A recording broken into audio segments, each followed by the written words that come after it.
মন্ডল স্টুডিওর নিবেদন গ্রাম বাংলার ভূতের গল্প।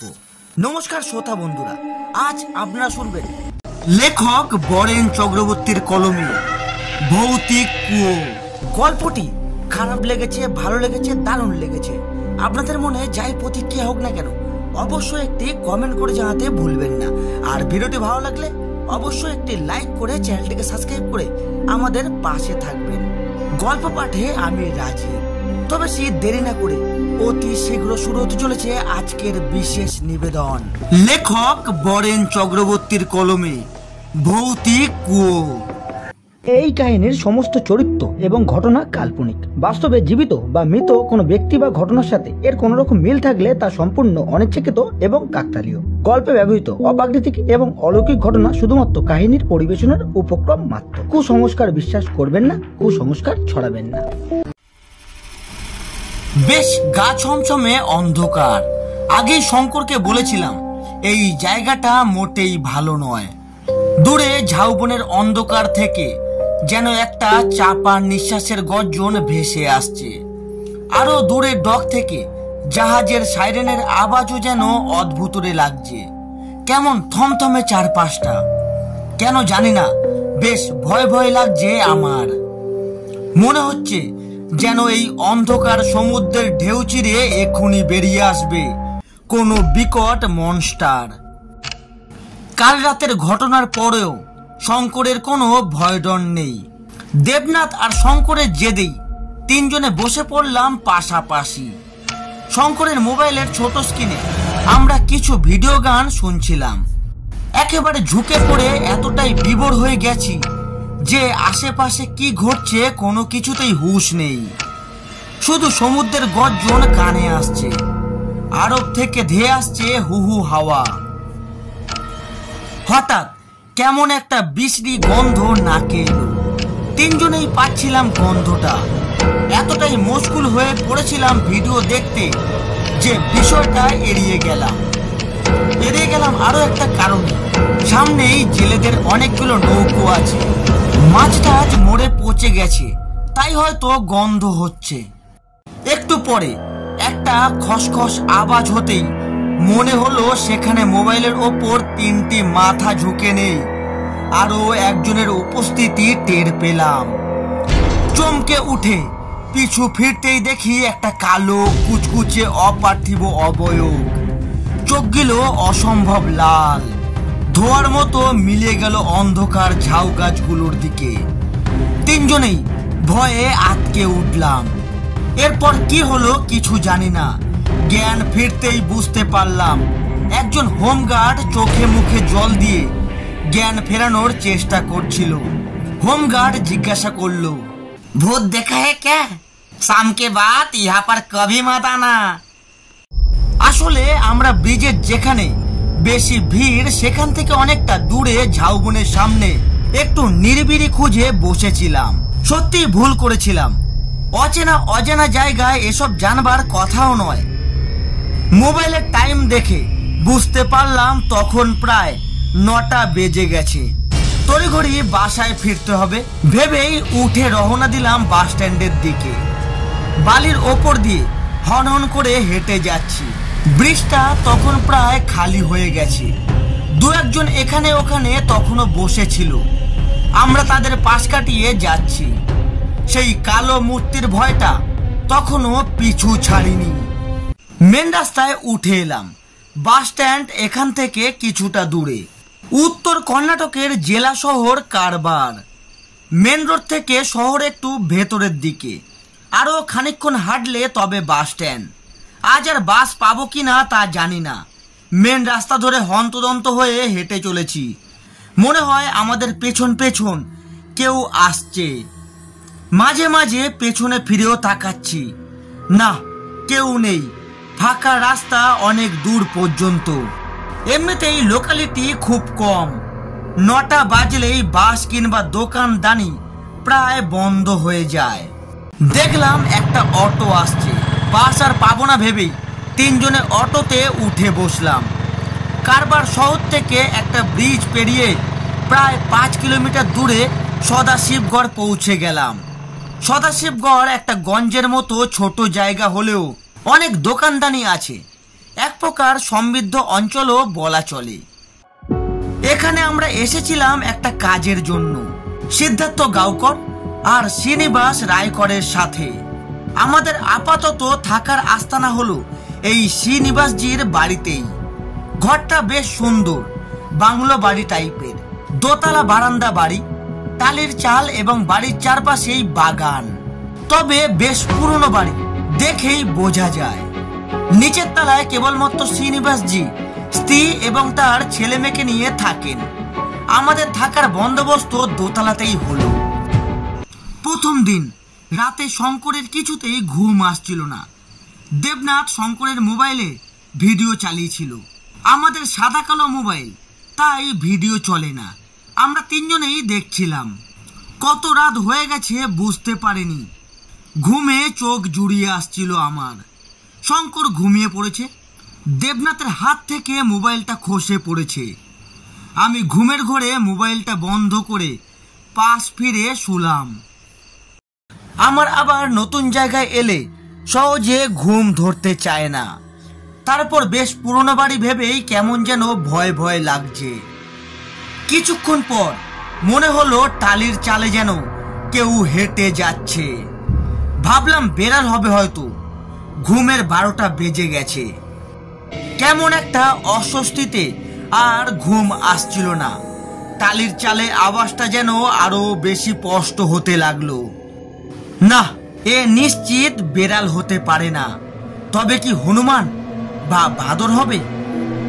এমন হাজার প্রশ্ন মনে উকি দিচ্ছে। তারপর আওয়াজটা হঠাৎ বন্ধ হয়ে গেল। নিশ্চিন্ত মনে আবারও পাশ ফিরে শুলাম।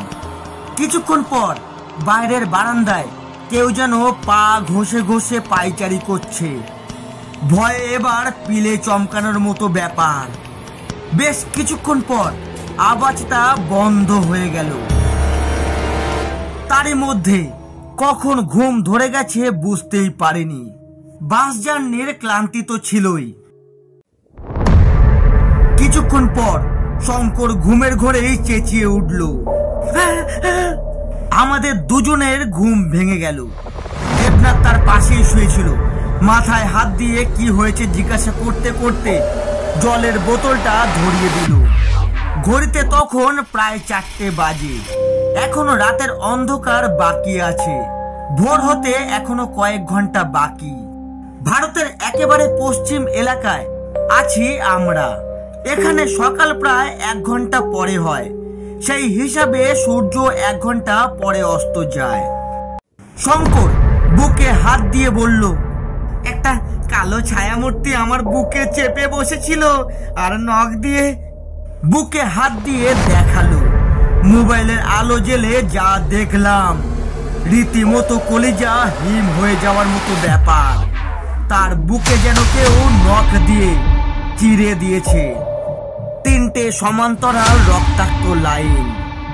ঘরে খিল দেওয়া আছে, জানলা বন্ধ। বিড়াল ঢোকবার কোনো সম্ভাবনাই নেই। দেবনাথ উঠে আলো জ্বেলে দিল, আর ঘুম ধরেনি। তারপর এইসব কথা শ্রীনিবাসজিকে বলা হয়নি। কে জানে, হয়তো অস্বীকার করবে, বলবে হয়তো তোদের থাকার ইচ্ছা নেই, তাই এসব বাহানা করছিস। তখন আমাদের কাজের খুবই দরকার, ইনকামেরও, তাই কিছু বলতে পারিনি। কাজের সেটআপ করতে আরো 2-1 দিন টাইম লাগবে, তাই আমরা আজকেও ফ্রি। সেই জন্যই দুপুরের খাওয়া দাওয়ার পর ঘুরতে এসেছিলাম কারবার ব্রিজে। আসলে এই ব্রিজটার নাম রবীন্দ্রনাথ টেগোর ব্রিজ। কোনো এক সময় রবীন্দ্রনাথ ঠাকুর এখানে এসেছিলেন, আর সেই সৈকত দেখে মুগ্ধ হয়ে কবিতা লিখে ফেলেছিলেন। আমিও জানতাম না, একটা বড় কালো পাথরের ফলকে লেখা দেখে বুঝতে পারলাম। আর দেবনাথ শঙ্করকে বললাম সে কথা। তখন বাঙালি হিসাবে সত্যি গর্ববোধ করলাম। সেই কবে এক মহান বাঙালির পদস্পর্শে ধন্য হয়েছিল সেই সৈকত, আর আমরাও 3 জন হেঁটে যাচ্ছি সেই বেলাভূমি জুড়ে। তারপর সমুদ্রের বড় বড় ঢেউয়ের সামনে বসে 3 জনে মশগুল হয়ে পড়লাম। তারপর যা ঘটলো সেই ঘটনা ভাবলেই বুকের ভেতরটা ছ্যাঁত করে ওঠে। আমরা অটোর ভেতরে বসে আছি তিনজনে, কারোর মুখে কোনো কথা নেই। একটা আকস্মিক ভয় যেন ছেয়ে আছে আমাদের মধ্যে। একবার ঝাউবনের দিকে মুখ ফিরিয়ে দেখলাম, সেখানে ঘুটঘুটে অন্ধকারের মধ্যে দুটো চোখ যেন এখনো আমাদের পিছু নেওয়ার জন্য ছুটে আসছে। ভয়ে মুখ ফিরিয়ে নিলাম। একটা দীর্ঘ ব্রিজ পেরিয়ে দুটো অল্প উঁচু পাথরের মাছ দিয়ে প্রায় মিনিট 15 পর আমরা পৌঁছালাম সদাশিবগড়। অটোওয়ালা মেন রোডে নামিয়ে চলে গেল। রাত অনেক হয়েছে, কিন্তু খাবো কি? অবশ্য যেই থেকে এসেছি হোটেলেই খাচ্ছি। বাড়ি যাওয়ার আগেই মেন রোডের সামনে যে ধাবাটা আছে সেখানে ঢুকে মাছ ভাত খেয়ে নিলাম। হ্যাঁ, এখানেও বাঙালিদের মতো মাছ ভাতই প্রায় সবার প্রিয়, তাই পেয়েও গেলাম। যদিও বাঙালিদের মতো রান্না না, তবে খেতে অসুবিধা হলো না। খাওয়া দাওয়া হয়ে গেলে আমরা হাঁটা দিলাম। তখন রাত প্রায় 10টা। তখনও অনেকগুলো দোকানপাট খোলা আছে। একটা ছোট চার্চ পেরিয়ে এলাম। দেবনাথ বলল, চার্চের সামনে ভূত কিছু করতে পারবে না। এসব ফালতু কথা বলিস না তো। এই বলেই শঙ্কর থামিয়ে দিল। বাজারটা পেরিয়ে সরু রাস্তা ধরলাম। রাস্তাটা প্রায় অন্ধকারাচ্ছন্ন। অন্ধকারকে কে না ভয় পায়। বেশ গাটা ছমছম করতে লাগলো। কাছে দূরে ঘরবাড়িগুলো থেকে টিমটিমে আলো জ্বলতে দেখা যাচ্ছে। হঠাৎ করেই কেন জানি না মনে হলো কেউ যেন আমাদের সাথে সাথেই হাঁটছে। তার পায়ের খসর খসর আওয়াজ কানে আসতেই ভয়ে সারা শরীর কেঁপে উঠল। সম্ভবত আমার দুই বন্ধু, ওরাও ব্যাপারটা বুঝতে পারল। দেবনাথ বলল, চুপ, প্রায় চলে এসেছি বাড়ির সামনে। একটু সাহস এলো প্রাণে। তখনও শ্রীনিবাসজি জেগেছিল। আমাদের খাওয়ার কথা জিজ্ঞাসা করাতে বললাম, হ্যাঁ খাওয়া হয়ে গেছে, আমরা সব খেয়ে এসছি। সেদিন রাতে তিনজনে স্থির করলাম কালকেই চলে যাব। দরকার নেই এমন কাজের, একটু ভালো ইনকাম করতে এসে শেষে কিনা। না না, এই ভয়ে ভয় ভয় থাকার কোনো মানেই নেই। তিনজনেই আছি ভয়ে ভয়ে। ভাবলাম আলো জ্বালিয়েই ঘুমাবো আজ, কিন্তু শঙ্করের আবার আলো জ্বললে ঘুম আসে না। দেবনাথ শঙ্করের ওপর একটু বিরক্ত হয়ে বলল, আজ তাহলে জেগেই কাটাবো, দেখি কোথায় ভূত। তারপর তিনজনেই ঘুমিয়ে পড়েছিলাম। শঙ্কর আবারও মাঝরাতে চেঁচিয়ে উঠল। যথারীতি আমাদেরও ঘুম ভেঙে গেল। আলো জ্বালাতে একটা কালো ছায়া যেন বন্ধ দরজা ভেদ করে পালিয়ে গেল। সেই একই ব্যাপার। শঙ্করের বুকে আবারও 3টি আজরানোর দাগ। খুব হাঁপাচ্ছে শঙ্কর। দেবনাথ জল দিল। প্রায় কেঁদে ফেলার মতো শঙ্কর বলল, কখন যে একবার সকালটা হবে, কি ভুলটা যে করেছি এখানে এসে। তারপর বাকি রাতটুকু জেগেই কাটালাম।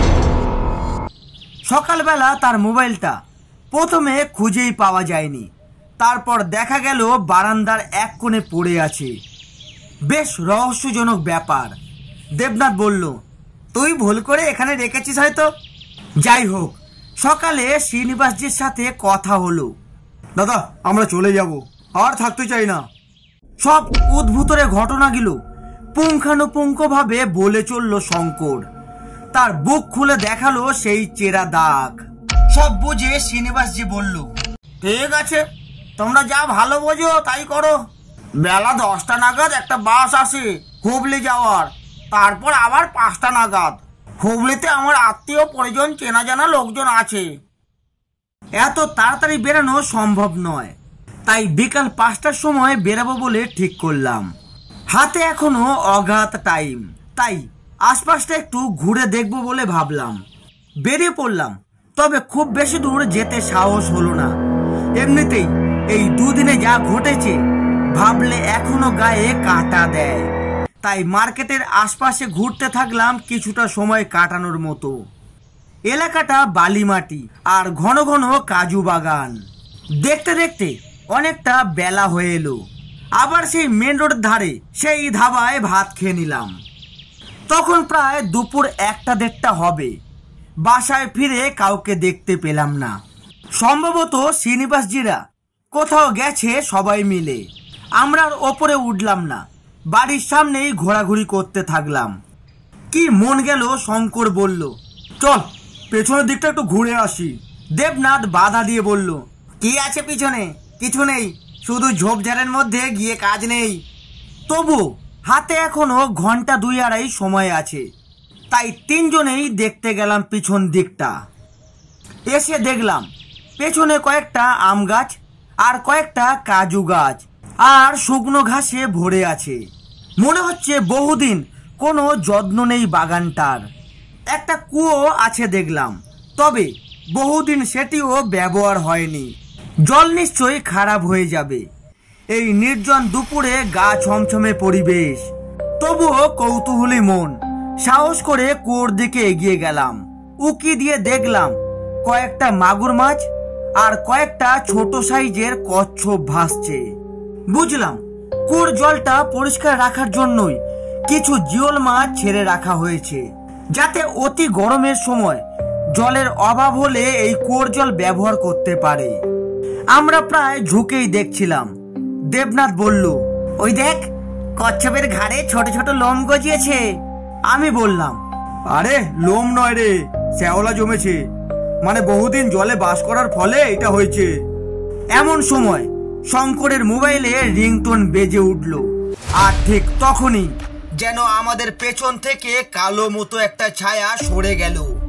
হঠাৎ শঙ্করের হাত থেকে মোবাইলটা ছিটকে পড়ে কুয়োর অতল জলে তলিয়ে গেল। তিনজনেই একটা বিদ্যুতের শক লাগার মতো চমকে উঠলাম। দুদিনের ভয়টা আবার জেগে উঠল, যেটা দিনের আলোর সাথে কেটে গিয়েছিল। দিনের আলোতেও যে ভৌতিক কাণ্ড ঘটতে পারে তা আমাদের ধারণার বাইরে। পরিষ্কার দেখতে পেয়েছি কালো মতো একটা ছায়া। অবিকল মানুষের মতো হলেও সেটা যে অপার্থিব কিছু বুঝতে দেরি হলো না। দেবনাথ বোধ হয় একটু বেশি ভয় পেয়েছে। সাবধান করতে করতে পালিয়ে গেল সেখান থেকে। পালা পালা পালা, এখান থেকে পালা ভাই, আমরা যখন পালা পালা। ওরে আমার মোবাইলটা। শঙ্কর মোবাইলের মায়ায় হাউতাস করছে, একবার উঁকি মারছে আর একবার আমার দিকে তাকাচ্ছে। আমি বললাম, পালিয়ে চল, এখানে বেশিক্ষণ থাকাটা ঠিক হবে না। তারপর এগিয়ে গিয়ে কুয়োর জলের দিকে একবার তাকালাম। তাকাতেই দেখলাম জলের মধ্যে একটা মানুষের মরা দেহ ভেসে উঠেছে। দেখেই মনে হচ্ছিল দেহটা পচে গেছে, কিন্তু তার মুখটা ছিল অসম্ভব কালো। আর হঠাৎ করেই চোখ মেলে তাকালো আমাদের দিকে। সে চোখ মানুষের মতো নয়, একেবারে রক্তাভ লাল। ভয়ে আমার পা থেকে মাথা পর্যন্ত বিদ্যুৎ খেলে গেল, সারা শরীর অসাড় হয়ে গেল। বেশ কিছুক্ষণ চোখের পাতা ফেলতে পারছিলাম না, নড়বার মতো কোনো ক্ষমতাও ছিল না আমার। পা যেন মাটির ভেতর গেড়ে যাচ্ছে। কিছুক্ষণ পর দেবনাথ এসে আমাদেরকে সেখান থেকে টেনে নিয়ে এলো। আমরা শ্রীনিবাসজির অপেক্ষা না করেই বেরিয়ে পড়লাম। মেন রোডের ধারে দাঁড়িয়ে আছি বাসের অপেক্ষায়। দেখি শ্রীনিবাসজি একটা পুরনো জিপ গাড়ি নিয়ে এসে দাঁড়ালো। আমাদেরকে কারবার বাস স্ট্যান্ডে ছেড়ে দেওয়ার জন্য গাড়িতে উঠতে বলল। তিনজনেই উঠে বসলাম। আজ দুপুরের ঘটনাটা বলতেই শ্রীনিবাসজি বলল, এই কিছুদিন হলো ঘরটা সে কিনেছে। তার আসল বাড়ি গোয়ার মাঠগাঁওয়ে। ভেবেছিল এমন শান্তিপূর্ণ এলাকায় এসে ছোটখাটো একটা ব্যবসা করে সেটেল হয়ে যাবে। তার হলো না। এখানে এসে বেশ ভালোই ছিল, কিন্তু এই কয়েকদিন তার স্ত্রীও এমন কিছু প্যারানরমাল অ্যাক্টিভিটি অনুভব করেছে। ছোট ছোট ছেলে মেয়ে নিয়ে এভাবে থাকা সম্ভব নয়। কখন কি হয় কে বলতে পারে। পাশাপাশি লোকের মুখে সে শুনেছে আগে এই বাড়িতে যে থাকতো তার এক ছেলে নতুন মোবাইল কিনে দেওয়ার বায়না ধরে, কিন্তু পড়াশোনার ক্ষতি হবে বলে ভদ্রলোক মোবাইল কিনে না দেওয়াতে বাড়ির পেছনের কুয়ায় ঝাঁপ দিয়ে আত্মহত্যা করে ছেলেটা। হতে পারে তারই আত্মা এইভাবে ঘোরাফেরা করে। তাই শ্রীনিবাসজিও স্থির করেছে গোয়ায় ফিরে যাবে। সমস্ত কথা শুনে আমাদের নিঃশ্বাস তখন ঘন ঘন পড়ছে। উঁচু পাহাড়ের ওপর দিয়ে আমাদের বাস খাদের কিনারা ধরে ছুটে চলেছে।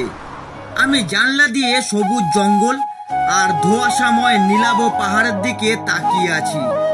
দেবনাথের মুখে নিশ্চিন্তের একটা ভাব ফুটে উঠেছে, আর শঙ্করের চোখে মুখে তখনও মোবাইল হারানোর শোক। মন্ডল স্টুডিওর নিবেদন গ্রাম বাংলার ভূতের গল্প। নমস্কার বন্ধুরা, আজ আপনারা শুনছিলেন লেখক বরেন চক্রবর্তীর কলমে ভৌতিক কুয়ো। গল্পটি কেমন লাগলো অবশ্যই একটি কমেন্ট করে জানাতে ভুলবেন না।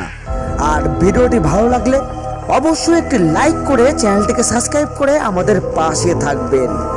আজ এতটুকু, দেখা হচ্ছে আরো একটি হাড় হিম করা ভূতের গল্প নিয়ে।